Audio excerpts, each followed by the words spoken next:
Habari wa Tanzania. Leo naomba niwashirikishe namna viongozi na watendaji wakuu wa serikali katika nchi ya Tanzania wanavyopatikana. Ndugu wa Tanzania, katika nchi yetu ya Tanzania, ili upate uongozi, ili upande cheo serikalini, inabidi uwe na sifa kubwa moja. Uwe chawa wa rais na chawa wa Chama cha Mapinduzi. Katika nchi hii, hata kama una elimu ya kiwango cha uprofesa, kama wewe sio chawa wa rais, haupati promotion. Ngoja niwape mfano. Mnaona hawa makamanda wa polisi wa wilaya, makamanda wa polisi wa mikoa, wote ni machawa wa rais. Sasa hii haimaanishi kwamba eti ndani ya jeshi la polisi hamna watu smart. Ndani ya jeshi la polisi kuna watu wana akili nyingi. Wapo watu smart, wanajua sheria na wanajua namna ya kusimamia sheria. Lakini ili uwe IGP lazima uwe chawa wa rais. Kwa hiyo katika nchi hii, nchi nzima imejaa machawa. Spika wa bunge, chawa wa rais. Mwanasheria mkuu wa serikali, mawaziri, wakuu wa mikoa, wakuu wa wilaya.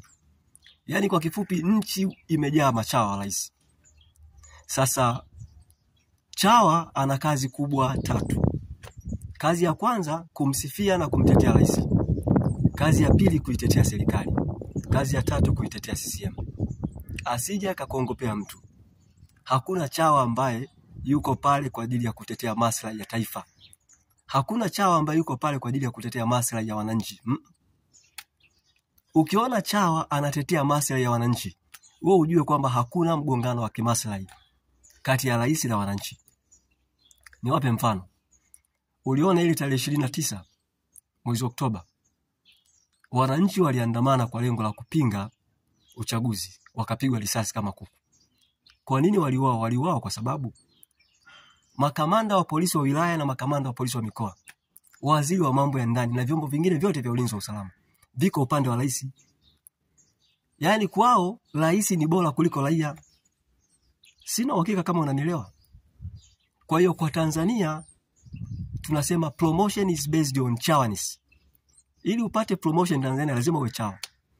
Lakini niwape mfano. Unaona nchi kama China, Japani, nchi kama Uholanzi, Uingereza, ili upate cheo wanaangalia vitu vikubwa viwili. Kwanza elimu, pili performance. Yaani kwa nchi kama Singapore asiongope mtu, au nchi kama China, kama huna elimu upate cheo. Kwa hiyo unaona katika nchi yetu hii ndio maana wajinga wengi tu.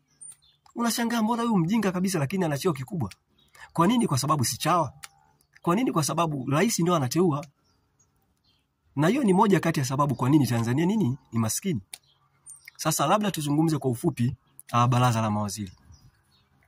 Rais ameshateua baraza lake la mawaziri lenye wizara 27. Rais amemteua Profesa Adolf Mkenda kuwa waziri wa elimu. Rais amemteua mtoto wake Wanu Hafidhi Amili kuwa naibu waziri wa elimu.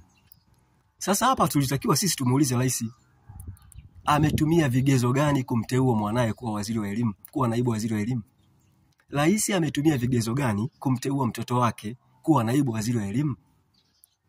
Je, ni kweli kwamba mtoto wake labda ni bora kuliko wale wabunge wote 380? Ni kweli kwamba mtoto wake ni msomi sana? Sasa tujiulize kwamba mtoto wake ana sifa gani za ziada yani mpaka yapewe cheo cha naibu waziri wa elimu? Hilo swali la kwanza. Lakini swali la pili, kama mnakumbuka, wizara ya habari ina manaibu waziri wawili. Wizara ya elimu ina naibu waziri mmoja. Unaelewa maana yake? Maana yake ni kwamba wizara ya habari ni bora kuliko wizara ya elimu. Kwa sababu ukiona wizara ina manaibu waziri wawili, maana yake wizara hiyo ni nyeti na ina majukumu mengi. Sasa je, ni kweli kwamba wizara ya habari ina majukumu mengi kuliko wizara ya elimu?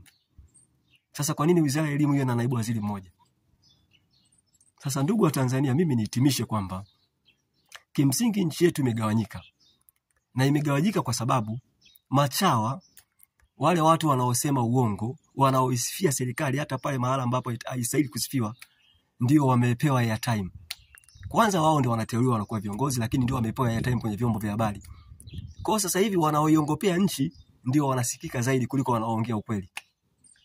Hiyo ndio Tanzania. Sasa mimi nitoe wito kwa watu wote wanaoitakia Tanzania mema. Ukifika muda wa kupaza sauti, mpaze sauti. Na ukifika muda wa kuandamana, muandamane, msiogope. kwa sababu kuandamana sio kosa la jinai.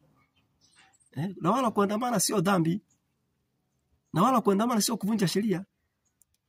Sasa wewe kama ni polisi, kazi yako ni kuhakikisha watu wanaandamana vizuri. Wewe kama ni polisi, hakikisha wanasema ongoza mbele. Weka gari lako mbele pale, watu waandamane vizuri ili waweze kupaza sauti yao. Kwa sababu sasa kama rais ameiba kula, mmekaa kimya. Rais ameua watu, mnakaa kimya. Mnataka watu wasiandamane? Watu hawawezi kukaa kimya.